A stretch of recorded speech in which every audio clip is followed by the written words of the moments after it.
Salut le bienvenu en Jésus-Christ et bienvenue à WIFNU. Nous sommes une communauté qui s'encourage les uns les autres dans la parole de notre Seigneur Jésus-Christ en lisant la Bible et connaître les promesses qu'on a en lui.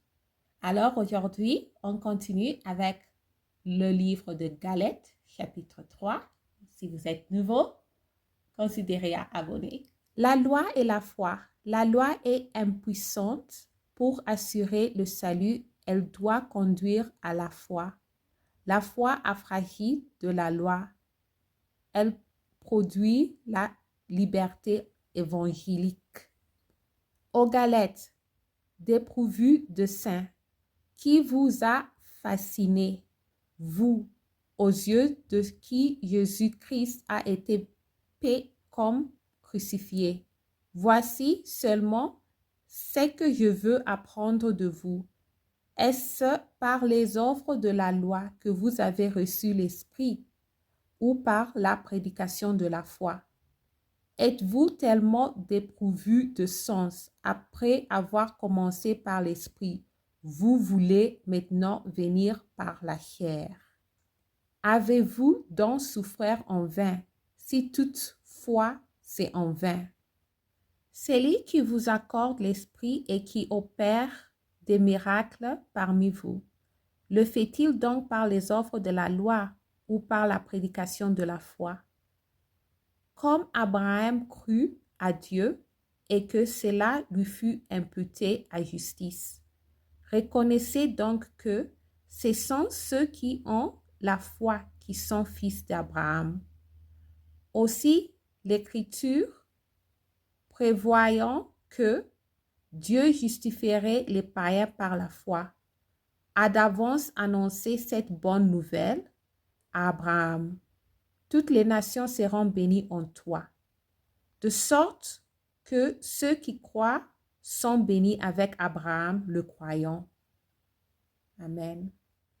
Car tous ceux qui s'attachent aux offres de la loi sont sous la malédiction, car il est écrit, maudit est quiconque n'observe pas tout ce qui est écrit dans le livre de la loi et ne le met pas en pratique. Et que nul ne soit justifié devant Dieu par la loi. Cela est évident, puisqu'il est dit, le juste vivra par la foi. Amen. Or, la loi ne procède pas de la foi, mais elle dit, celui qui mettra ces choses en pratique vivra par elles. Christ nous a rachetés de la malédiction de la loi, étant devenu malédiction pour nous, car il est écrit, maudit est quiconque est pendu au bois, afin que la bénédiction d'Abraham eût pour les païens son accomplissement en Jésus-Christ, et que nous reçusions par la foi l'Esprit qui avait été promis. Amen.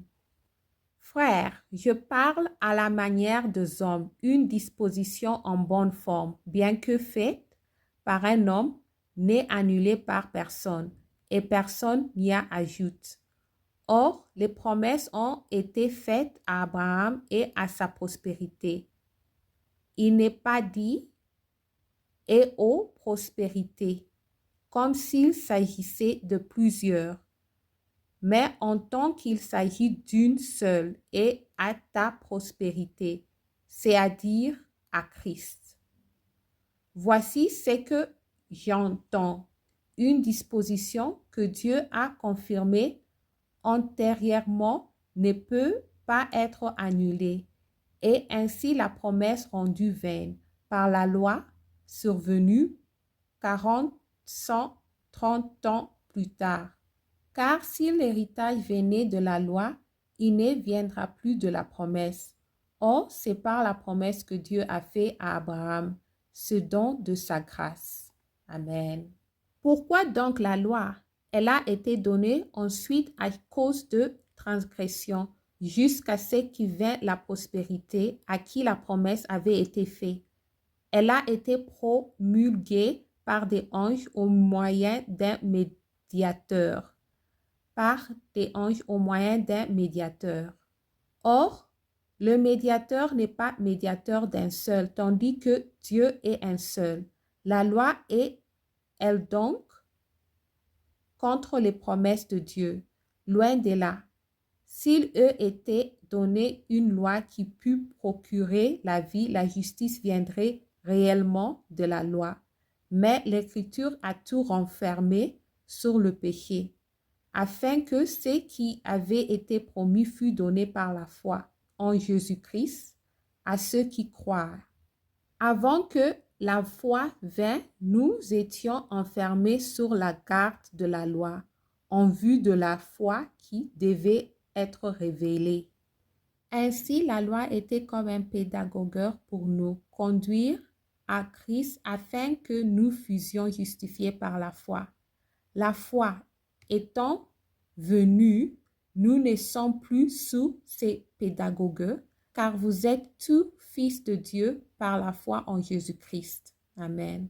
Vous tous qui avez baptisé en Christ, vous avez revêtu Christ.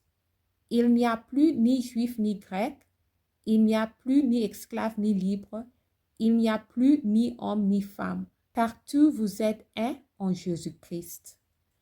Et si vous êtes à Christ, vous êtes donc la postérité d'Abraham, héritier selon la promesse. Alléluia.